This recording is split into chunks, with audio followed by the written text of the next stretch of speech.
নাস্তা দিলে মনে করতাম আর একটা সকাল হয়েছে, আর একটা ভোর হয়েছে, আমি আরো হয়তো নতুন একটা দিন পেলাম। কিন্তু প্রত্যেকটা দিন আমার কাছে মনে হতো আজকেই বোধহয় আমার জীবনের শেষ দিন। আমি যখনই তাদেরকে বলতাম আমি অসুস্থ মানুষ, আমার হার্ট স্টেন্টিং আছে, অন্যান্য জটিলতা আছে, এই পরিবেশে কয়দিন টিকে থাকতে পারবো জানি না, যদি আমার মৃত্যু হয় তাহলে আমার লাশটা আমার পরিবারের কাছে দিও। এটা বলার কারণ ছিল তখন শেখ হাসিনার ফ্যাসিস্ট সময়ে গুমের সংস্কৃতি চালু হয়ে গেছিল, লাশ পাওয়া যেত না, তারা ক্রস ফায়ার দিয়ে লাশ গুম করে ফেলত।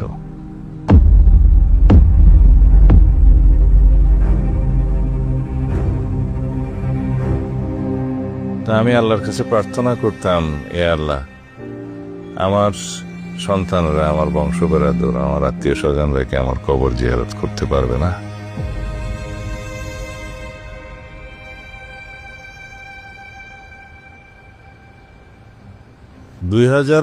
সাল মার্চের 10 তারিখ রাত আনুমানিক 9টা থেকে 9:30 হতে পারে। এই সময় বিভিন্ন আইন শৃঙ্খলা বাহিনীর পরিচয় দিয়ে সাদা পোশাকে অনেক লোক সশস্ত্র অবস্থায় এই বাসায়, দোতলাতে আমি যেখানে থাকতাম, আমার বন্ধু হাসনাতের বাসায়, ফ্ল্যাটে দরজা ভেঙে প্রবেশ করে আমাকে কিছু বলার সুযোগ না দিয়েই আমার চোখ হাত বেঁধে আমাকে নিয়ে যায়। র্যাবের লোকজন উঠে নিয়ে গেছে তাকে। র্যাবের কাছে সালাউদ্দিন আছে, সালাউদ্দিনের যদি কিছু হয় তাহলে কিন্তু তার পরিণতি খুব ভালো হবে না। তার পার্টির যুগ্ম সম্পাদক বোধ হয় না, তার নাকি খবর পাওয়া যাচ্ছে না। এখন আমার প্রশ্ন, একটা বস্তা ময়লা যে বের করলো, ওর সাথে উনি আবার সালাউদ্দিনকে পাচার করে দিছে কিনা? কারণ এই পাচারের পরেই উনি আবার প্রেস কনফারেন্স করলেন, এখন বলে সালাউদ্দিন কোথায়। তার জন্যই আমি ইঞ্জিনিয়ারিং অ্যাকচুয়ালি স্নাতকোত্তরটা শেষ করি। অ্যাকচুয়ালি ওনারই ইচ্ছা ছিল, কিন্তু যেদিন আমি ওনাকে বলতে যাব যে মানে আমার ইঞ্জিনিয়ারিং শেষ হলো, আমি তাকেই খুঁজে পেলাম না।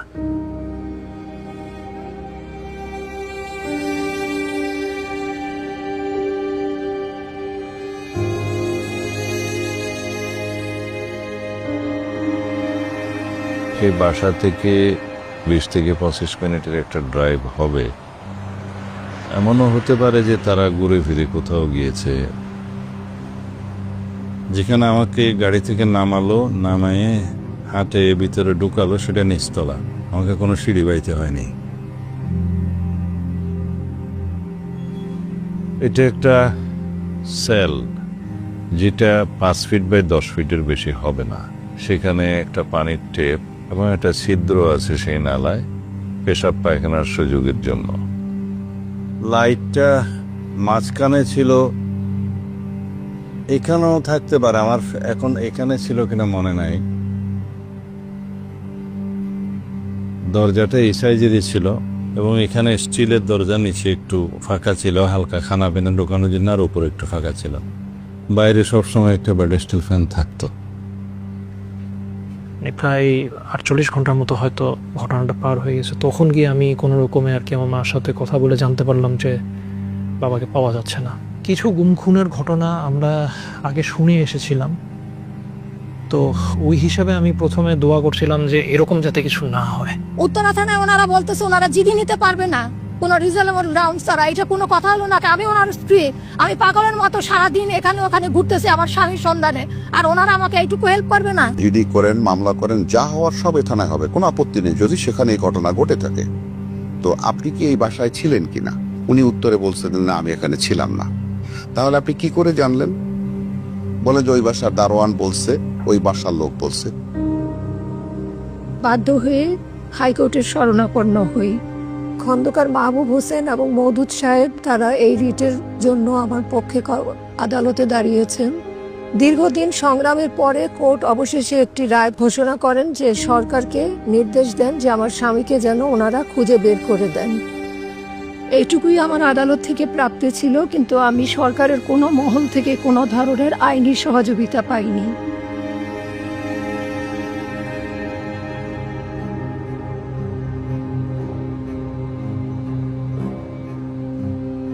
আমি সবার দুয়ারে গিয়েছি আমার স্বামীকে খুঁজে বের করে দেওয়ার জন্য, আমি সবার সাহায্য চেয়েছি। আমি প্রধানমন্ত্রীর অফিসে গিয়েছিলাম, কিন্তু আমাকে গেট থেকে বিদায় করে দেয়া হয়েছিল।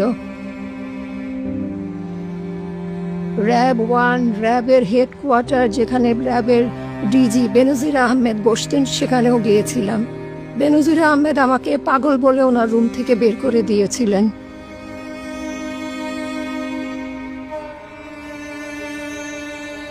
ইন্টারোগেশন তারা রেগুলার করত, কেন আমরা আন্দোলন সংগ্রাম করছি, কেন হাসিনার বিরুদ্ধাচারণ করছি, ইত্যাদি ইত্যাদি, এবং আপোষ করার প্রস্তাব দিত। আমি বলতাম একমাত্র আল্লাহ রাব্বুল আলামিন ছাড়া এই দুনিয়াতে আর কাউকে পরোয়া করার কিছু নেই। আমরা দেশের জন্য, দেশের মানুষের জন্য, দেশের মানুষের অধিকার আদায়ের জন্য, ভোটাধিকারের জন্য, সমস্ত গণতান্ত্রিক এবং সাংবিধানিক অধিকারের জন্য আমরা সংগ্রাম করছি। এর সাথে আপোষ করার কিছু নেই। তারা অবশ্যই হাসিনার গোলাম বাহিনী, তার নির্দেশে গুম খুন করে বেড়াচ্ছে, তারা আমাদের কথা শুনবে কেন? আর আমাকে তো কোনোদিন রুম থেকে বাইর করে নাই। একটা দিন বের করেছিল, সেদিন রুম পরিষ্কার করার জন্য পানি টেনে দিয়ে গিয়ে যেন বুঝছিল এখানে বসানো হয়েছিল একটা চেয়ার দিয়ে চোখ বেঁধে, সেটা কিছুক্ষণ সময়ের জন্য। যখন না 2 মাস অতিবাহিত হয়ে গেল, আত্মীয় স্বজন যখন সবাই বলতে শুরু করলো যে ও নিশ্চয়ই আর বেঁচে নাই, তুমি, তোমার 4টা ছোট বাচ্চা আছে, তুমি বিষয় সম্পত্তির দিকে খেয়াল করো, তোমার বিষয় সম্পত্তি সব বেহাত হয়ে যাবে, তখন আমি সবাইকে শুধু বলতাম যে আমি বিশ্বাস করি আমার স্বামী বেঁচে আছে।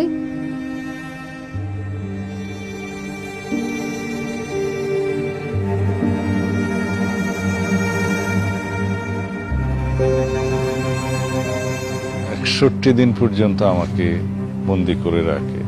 যেদিন আমাকে সেখান থেকে বের করে সেদিন গাড়িতে তোলার সময় আমাকে তারা বললো যে আপনাকে একটা জায়গায় নিয়ে যাব, ফিরে আসতে হয়তো 2-1 দিন লাগতে পারে। তখন আমার বিশ্বাস হচ্ছিল না তারা আমাকে ছেড়ে দেবে। আমাদের এলাকায় একটা গুজব উঠছিল যে পূর্ব জাফলং ইউনিয়নে ডাকাতির একটা সম্ভাবনা আছে। একটা 30-35 মিনিট আমি বাজার থেকে আসতেছি, আসার পরে দেখি 6টা গাড়ি আমাদের 2 ব্রিজের মধ্যেখানে। আমরা যে যার এলাকায় পাড়া মহল্লা আমরা জড়ো অবস্থায় ছিলাম, যাতে সত্যিকার অর্থে যদি কোনো ডাকাতের আক্রমণ হয়ে থাকে প্রতিহত করার জন্য আমরা দেশীয় লাঠিসোঁটা নিয়ে আমাদের পাড়া মহল্লা আমরা পাহারা দিচ্ছিলাম। পরের দিন প্রায় 2-2:30টার সময় শুনতে পাই সালাউদ্দিন স্যার এই শিলংয়ে প্রত্যক্ষ অবস্থায় পুলিশে পাইছে। তো আমরা সন্দেহ এই গাড়িগুলা উনিরই পাচার করছে। আমার মা যেহেতু আন্তর্জাতিক অনেক সংস্থার সাথে ওই সময় যোগাযোগ করেছিল, বিশেষ করে ধরেন অ্যামনেস্টি, তারা আমাদেরকে সহায়তা করার আশ্বাস দিয়েছিল। যারা এগুলোর সাথে এখানে জড়িত তারা হয়তো জিনিসটাকে খুবই রিস্কি মনে করছিল, সেই হিসাবে হয়তো তারা বর্ডার পার করে তাকে ওখানে ফেলে দিয়ে আসলো।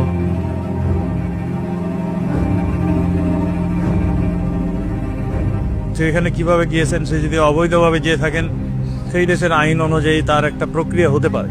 আমি জানি না ওই দেশে কিভাবে সেটা আইনের প্রক্রিয়ার মাধ্যমে তাকে যথাসময়ে যথাযোগ্যভাবে আনা।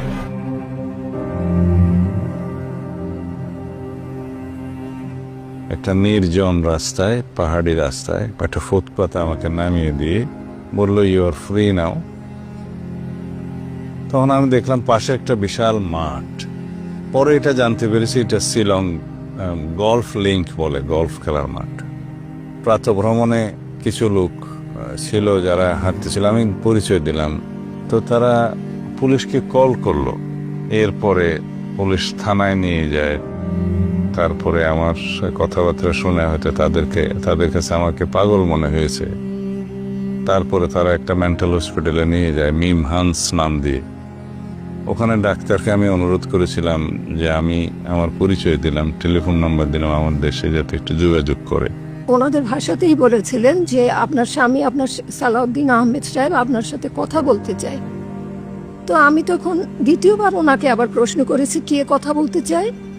তো উনি তখন বললেন যে আপনার স্বামী সালাউদ্দিন আহমেদ সাহেব, আপনি 1 সেকেন্ড লাইনে থাকেন। তারা আমাকে বলল যে তোমার দেশের বাড়িতে টেলিফোন করেছে আমরা, তোমার ওয়াইফ এখন লাইনে আছে।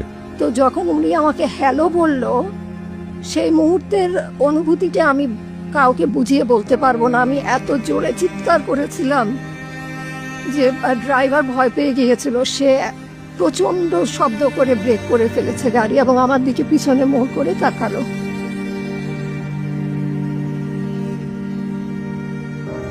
যখন উনি আমাকে জানাতে পারলো যে ওনার সন্ধান পাওয়া গেছে, আমি যাচ্ছি,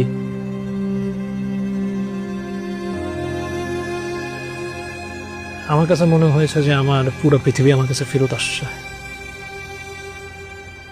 শিলং জেনারেল হাসপাতালে আমাকে যখন ট্রান্সফার করা হলো মানসিক হাসপাতাল থেকে, সেখানে আমাকে প্রিজন সেলে রাখা হলো। I went to visit him in civil hospital. When I saw his condition was very pathetic, most of his skins were peeling off from his hands and legs. Then I moved to the court, take his signature in Kaladama and moved to the court to give a better treatment in Ningris. সোমবার 2 মাসেরও বেশি সময় পর Shillong civil হাসপাতালে প্রথমবারের মতো স্বামীর সঙ্গে দেখা করেন হাসিনা আহমেদ। সেদিন ওখানকার যে এসপি ছিলেন তৎকালীন, ওনার পারমিশন নিয়ে আমার স্বামীর সাথে শুধু 10 মিনিটের জন্য প্রিজন সেলে গিয়ে সাক্ষাৎ করতে অনুমতি পাই। সেই সময় 10 মিনিটের জন্য ওনাকে আমি প্রথমবার দেখি 2 মাস পরে। না, আমি তো বাঁধা ছিলাম, আমার বাঁধা ছিল, হাত বাঁধা ছিল। একটা লং জার্নি, মনে হয় 12-14 ঘন্টা হবে। জেলের যে এসপি সাহেব, উনি 2 মিনিটের জন্য আমার মাকে একটা ফোন কল অ্যালাউ করে। ওই 2 মিনিটের 2 যুগের মধ্যে আমি কোনো পার্থক্য পাইনি তখন। কোর্টে হাজির করার জন্য ওখান থেকে একটু সুস্থ হওয়ার পরে নিয়ে আসলো।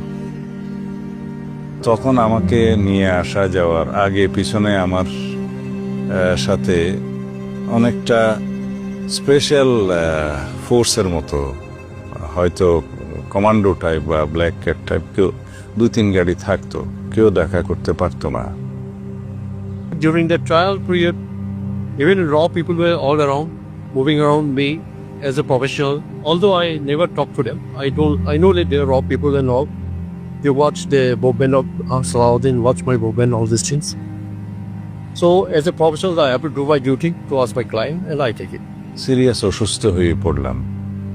তখন কোর্ট আমার অবস্থা দেখে বলল যে তাকে ইমিডিয়েটলি আবার হসপিটালে পাঠানো হোক, প্রিজন সেলে রাখা হোক। And he want to take the court permission to go for treatment in Vedanta.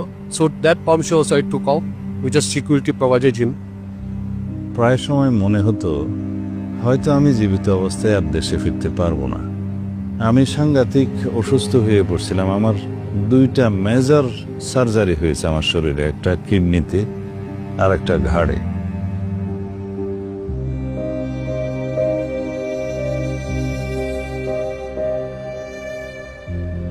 বিয়ে হলো, কন্যা সন্তানের বাবাও হলাম, কিন্তু আমার নিজের বাবাকে আমি এগুলো কখনো সামনাসামনি দেখাতে পারলাম না।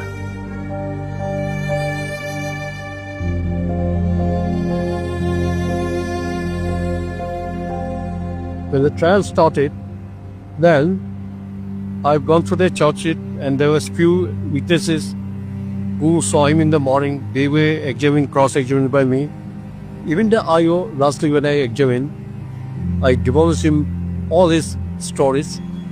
As we visited any BSF, any border security force, to know any cars traveling like this, all that IO said no, I had never done. And court was fully convinced later on that he was a victim of kidnap. No intention of his entering the India without passport or visa. Because he went to Singapore always with passport. He went abroad with passport. All those I have proved. যখন আমাকে bail দেয়া হলো তখনই কেবল police guard withdraw করা হলো বা special guard withdraw করা হলো। যখন কোথাও কোনো রুম ভাড়া, ঘর বা কোথাও থাকার ব্যবস্থা করতে পারছিলাম না আমার স্বামীর জন্য, তখন আমি যে একটা রেস্ট হাউস গিয়ে যে রেস্ট হাউসের মালকিনের সাথে যোগাযোগ করলাম। তো উনি সেই মুহূর্তে রাজি হলেন। যে রেস্ট হাউসটার নাম ছিল সানরাইজ গেস্ট হাউস। 2018 সালের সম্ভবত 26শে অক্টোবর মামলা থেকে খালাস পেলেও আমাকে বাংলাদেশে প্রেরণ করা হলো না। সে যদি বাংলাদেশের নাগরিক হয় আসুক, অসুবিধা কি? না, আমাদের সাথে নিয়ে সব নিয়ে আলাদা, এগুলো আপনারাই তুলেন। এটা নর্মাল প্রসিড যেটা হয় সেটাই হবে। ওগুলো নিয়ে অত চিন্তার কোনো কারণ আছে? বাঙালি যদি বাইরে থাকে, সে জেলে থাকে, জেল থেকে শেষ হলে দেশে আসবে, আসুক। Does it matter at all? কয়েক মাস পরেই তারা এই খালাসের বিরুদ্ধে ভারত সরকার আপিল করলো উচ্চতর আদালতে। After long delay has been taken by the state government for preferring the appeal, even for the hearing several days taken. Then appeal also I cannot succeed for Saudi.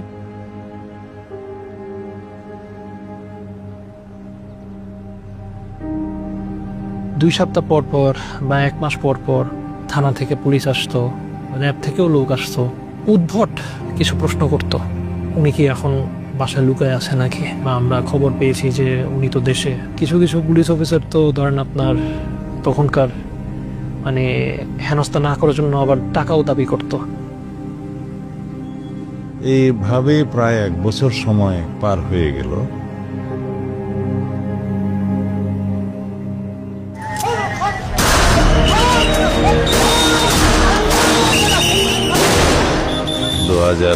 সালের বাংলাদেশে অভূতপূর্ব এই শতকের সবচাইতে উল্লেখযোগ্য রক্তাক্ত গণ অভ্যুত্থান হলো। দেশ ফ্যাসিস্ট মুক্ত হলো। ফ্যাসিস্ট শেখ হাসিনা পালিয়ে যেতে বাধ্য হলো। আমরা দিল্লি সরকারের কাছে মেঘালয় রাজ্য সরকারের মাধ্যমে যোগাযোগ করলে তারা ব্যবস্থা নিল। 2024-এর 11ই আগস্ট বাংলাদেশে ঢাকা ইন্টারন্যাশনাল এয়ারপোর্টে নামতে সক্ষম হলাম আল্লাহর অশেষ রহমতে।